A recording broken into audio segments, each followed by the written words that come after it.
What I want to do now is give our viewers an overview of what's going on in Washington and the role that I intend to be playing within the next several weeks. I don't have to tell anybody, unfortunately, that the United States is now in the midst of one of the great economic crises in recent history, and that the problems that we're facing in a wide variety of areas is probably more severe than any time since the Great Depression. The immediate cause of the financial meltdown is the unbelievable greed and incompetence and recklessness on Wall Street.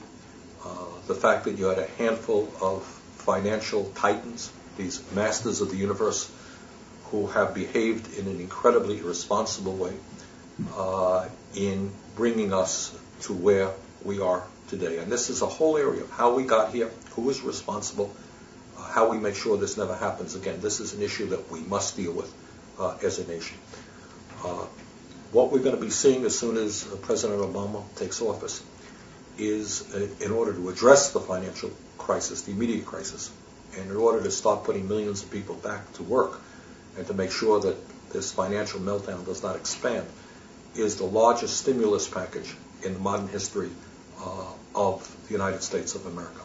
And what that means is we're not quite sure exactly about the amount. It'll probably be $400 or $500 billion, or maybe more, maybe for 1 year, maybe for 2 years. My own view, it should be as large as possible. And the goal there is to put people back to work rebuilding our crumbling infrastructure, and by that I mean roads and bridges, water systems, wastewater plants, culverts, school construction. It's an enormous amount of work to be done that has been ignored for many years.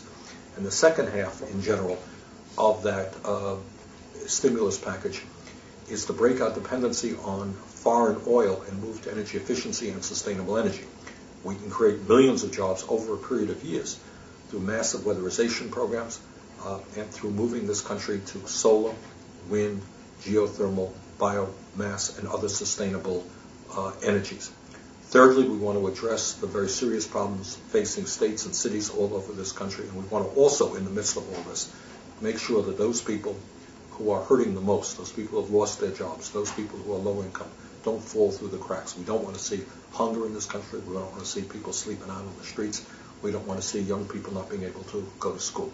So it's a lot of work in front of us, and the goal right now is to begin to rebuild our country, to move America in a very, very, very different way than what Bush has taken us over the last 8 years. In order to be successful, what I can tell you is they're going to be just very powerful special interest in Washington. That's the military-industrial complex. That's the Wall Street people, financial services industry. It's the drug companies, the insurance companies, you name it. They'll be there fighting us every step of the way. And in order to be successful, we are going to need grassroots activism in a way that we have never seen before. So I look forward to working with you. We'll continue to do this kind of update because I think it's important that people know what in fact is going on in Congress. So thank you very much, and we'll be talking to you soon.